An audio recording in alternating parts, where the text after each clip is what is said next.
Good morning, everyone. This is Dr. Mitra, your eye doctor, your ophthalmologist in Grass Valley and Roseville in Northern California. I'm reaching you from my Grass Valley practice, getting ready for my full clinic day, and I may be seeing some of you here. And I just wanted to follow up on some of the information that I shared with you last week on my other Facebook Live, and mainly touch on some of the concerns that have come up, recap some of the information from last week, but also some of the comments that have come up from patients, concerns and comments that have come up from patients after they've been told that they have cataracts.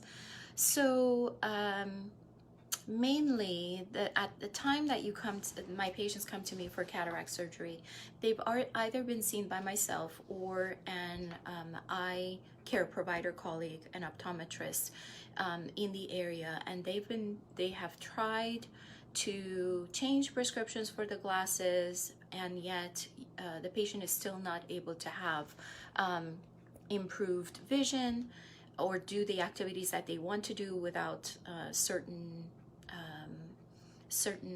difficulties. So let's say driving at night. A lot of people have already quit driving at night because of the glare and halos. A lot of patients maybe get the new glasses and they feel like, well, this is not making a difference, or for a couple of months it's working and then it's no longer working. And also, just being able to watch TV or read or sew or do the activities that you like to do. So at that point, they're referred to an eye surgeon, and I can only speak for how I go about evaluating my patients. Of course, I'm an eye surgeon, but I'm not your eye surgeon. So use this as an informational tool, maybe to ask the right questions, or just be a little bit more clear about what to expect. So when I have a referral for cataract patients, I like to do a full exam myself. So I like to know what's going on in the retina. I want to make sure there are no surprises in the macula, no pucker, no ripple. If there's macular degeneration, how bad is it?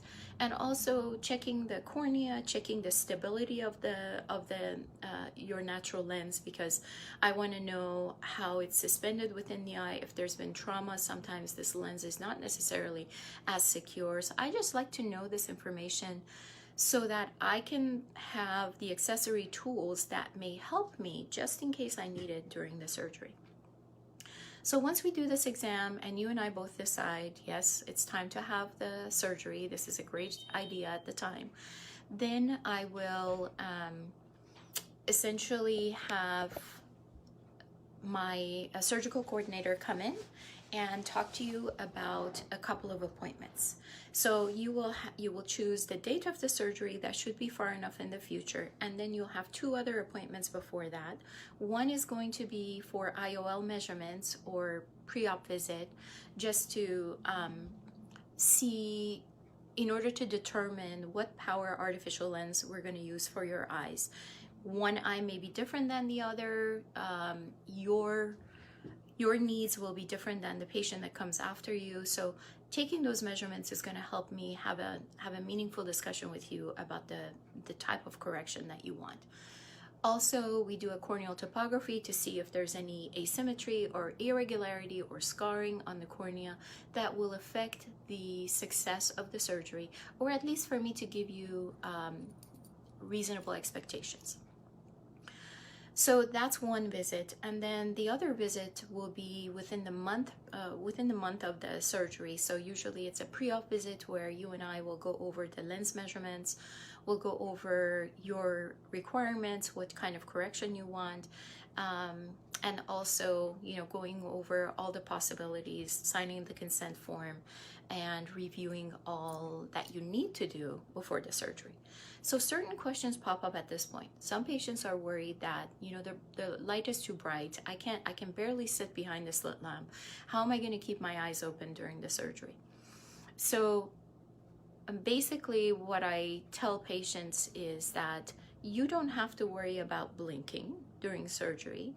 What we do is after we clean around the eye, once you're in the operating room, once we clean around the eye with betadine, there's a special gadget that we put in the eye to keep the eyelids open so that even if you're blinking, it doesn't necessarily affect my surgery. Also, the anesthesia, and some patients are very, very nervous about the surgery, so I let them know that the anesthesiologist that I work with will give you enough relaxing medicine where it takes away the anxiety, calms you, and also helps you sort of not care what's going on and yet be in a state where you're awake enough to be able to hear my instructions, because I will tell you exactly what's going on, everything that's going to happen before it happens.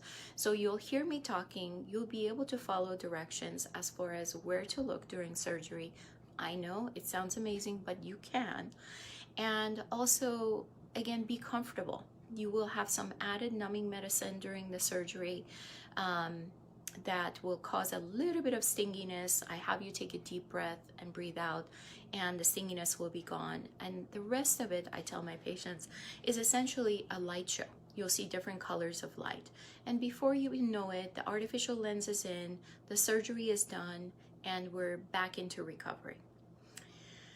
So those are, I did have one particular patient who truly could not look into the slit lamp light. And he was so worried because he continuously would squeeze his eyes shut. And he was so motivated to have this done, obviously, because his vision was not great. He was actually practicing with a flashlight. So he said, I'm going to go home and I'm going to do this. I'm going to take a flashlight and I'm just going to, shine that in my eyes and make myself be able to look into the light.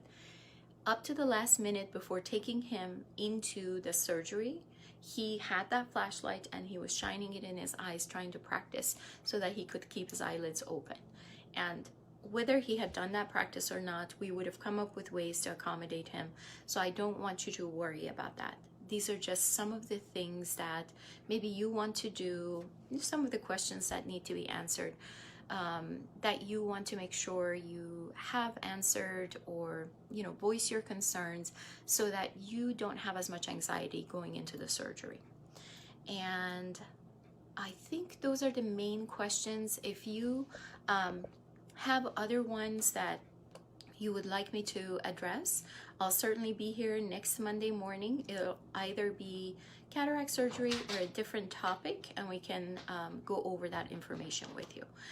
So again, this is Dr. Mitra, your eye surgeon in Northern California. My practice name is Capital Eye Medical Group. You can find information on myself and my practice if you visit my website at www.mitramd.com.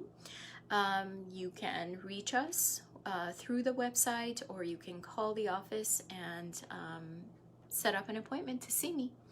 So my job is, or my mission is, to provide my patients with the best potential vision so that they can enjoy their life and live their life to the fullest and enjoy their hobbies for years and years to come.